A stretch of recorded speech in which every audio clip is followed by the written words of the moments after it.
देश में वक्फ बोर्ड की करीब 8.7 लाख संपत्तियां हैं। राजनीति की अगली खबर में इसके बारे में हम आपको कुछ भी बताएं उससे पहले आपको 3 तारीखें दिखाते हैं। जरा इन तारीखों को देखिए और समझिए भी।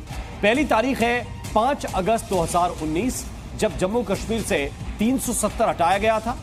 दूसरी तस्वीर 5 अगस्त 2020 की, जब अयोध्या में राम मंदिर का भूमि पूजन किया गया था। और तीसरी तस्वीर जो अभी ठीक से उभरी भी नहीं है, यह तस्वीर कल उभर सकती है, इसलिए इस तस्वीर पर एक प्रश्नवाचक चिन्ह लगा है। यह तीसरी तस्वीर वक्फ बोर्ड संशोधन बिल की तस्वीर है, जिसे कल मोदी सरकार संसद में रख सकती है। इस बिल को लेकर भी खूब सारी सियासत हो रही है। विपक्ष से लेकर मुस्लिम समाज का एक तबका भी इसके खिलाफ है, तो मुस्लिम समाज के कुछ नुमाइंदे इसके पक्ष में भी हैं। क्या है ये पूरा मामला और क्यों मोदी सरकार वक्फ बोर्ड वाला संशोधन बिल लाना चाहती है, देखिए इस पूरी रिपोर्ट में।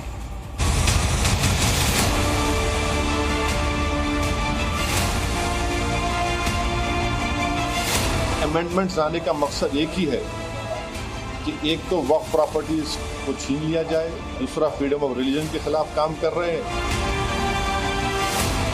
वक्फ एक्ट एक मनमाना एक्ट है जिसमें एक तरफा अधिकार दिए गए हैं।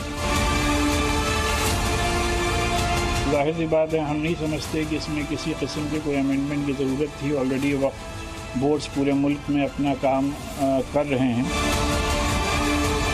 निरंकुश वक्फ बोर्ड हैं, वो अपनी शक्तियों से ऊपर उठकर लोगों को परेशान करते हैं।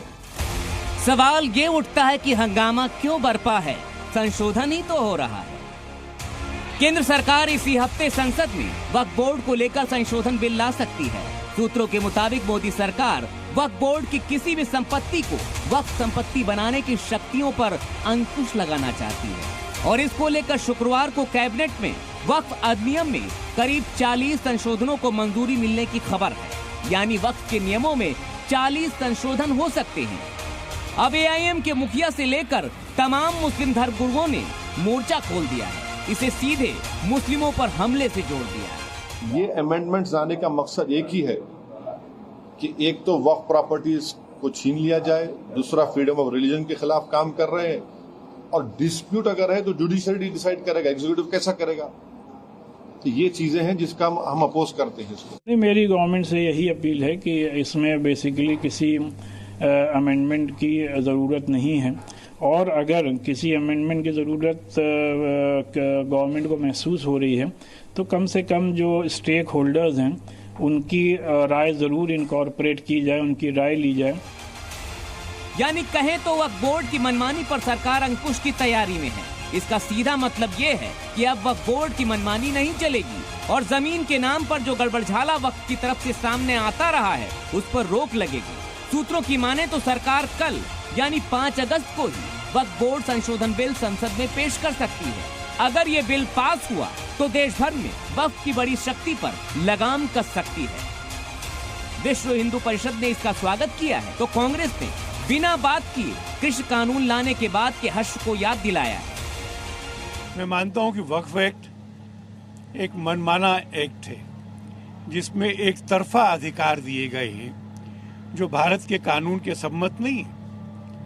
वो अधिकार ये है कि वक्फ बोर्ड किसी भी प्रॉपर्टी को बिना नोटिस दिए, बिना सुनवाई किए, अपनी मर्जी से वक्फ की प्रॉपर्टी घोषित कर सकता है। जो भी उससे जुड़े हुए लोग हैं उनसे बातचीत करके उनकी राय लेके, उनको विश्वास में लेके तब कोई अधिनियम लाया जाए तो मैं सोचता हूँ कि वो ज़्यादा से ज़्यादा लोगों को स्वीकार होगा। वक्फ बोर्ड पर लंबे समय से ऐसे आरोप लगते रहे हैं जिसमें वक्फ पर जबरन लोगों की संपत्तियों पर कब्जा करने के आरोप लगते रहे हैं। 8 दिसंबर 2023 को इसीलिए बीजेपी सांसद हरनाथ सिंह ने कांग्रेस राज में बने वक्फ बोर्ड अधिनियम 1995 को खत्म करने के लिए सदन में एक निजी विधेयक पेश किया था। उन्होंने कहा था कि वक्फ बोर्ड एक्ट में बहुत सी असमानताएं हैं और इसकी आड़ में धर्मांतरण का भी खेल खेला जा रहा है। इसके पक्ष में राज्यसभा में 53 और विपक्ष में उस समय 32 वोट पड़े थे। उसी के बाद ये मामला संसद में अब संशोधन वाली मेज तक पहुंचने वाला है। खास बात यह है कि मुस्लिम समाज में एक तरफ जहां इसका विरोध उठ रहा है तो दूसरा धड़ा इसे देश हित में बता रहा है। बिल में ही संशोधन करना, मुझे लगता है कि ये किसी भी तरीके से मुनासिब बात नहीं होगी। सरकार को अपने इस फैसले पर गौर करने की जरूरत है। ये नया वक्फ एक्ट लाया जा रहा है तो मैं इसका स्वागत करता हूं और इस्तकबाल करता हूं। दरअसल पूरे हिंदुस्तान में जितने भी वक्फ बोर्ड हैं उनमें बेपनाह मनमानी चलती है। अगर वक्फ बोर्ड किसी संपत्ति पर दावा करता है तो उसके दावों का अब सत्यापन करना जरूरी होगा। अगर नया नियम लागू हो गया, वक्फ बोर्ड से जुड़े आंकड़े भी हैरान करने वाले हैं। देश में वक्फ बोर्ड की कुल जमीन सेना और रेलवे के बाद सबसे ज्यादा है, जहां भारतीय सेना के पास देश भर में 18 लाख एकड़ जमीन है, रेलवे के पास 12 लाख एकड़ जमीन है, वहीं वक्फ के पास करीब 9.4 लाख एकड़ जमीन है। अब सवाल ये उठता है कि आरोप किस तरह के हैं, तो इसे तमिलनाडु की एक घटना से समझिए। तमिलनाडु के त्रिची में एक गांव की 1500 की आबादी में सिर्फ 7 से 8 मुस्लिम परिवार हैं, जहां 1500 साल पुराना शिव मंदिर भी बताया जाता है। वक्फ बोर्ड ने उस गांव को भी वक्फ की संपत्ति बताकर दावा ठोक दिया है। ऐसे ही तमाम मामलों के बाद सरकार अब वक्फ की अनियंत्रित शक्तियों पर लगाम की तैयारी में। बिल आएगा, किस अंजाम तक जाएगा वो अभी कुछ कहा नहीं जा सकता, लेकिन इस पर सियासत फिलहाल तो ठंडी होती नहीं दिख रही। ब्यूरो रिपोर्ट, जी मीडिया। और इस देश में वक्फ बहुत अमीर है। इस वक्फ की करीब 8.7 लाख संपत्तियां हैं और ये संपत्तियां भी कोई छोटी मोटी नहीं है। कुल मिलाकर 9,40,000 एकड़ में ये फैली हुई और ये पूरी संपत्तियां 30 राज्यों और केंद्र शासित प्रदेशों में। आपको हम ये पहले ही बता चुके हैं कि सेना और रेलवे के बाद देश में सबसे ज्यादा संपत्ति अगर किसी के पास है तो वो वक्फ बोर्ड के पास है, यानी कि सेना और रेलवे के बाद अगर सबसे अमीर कोई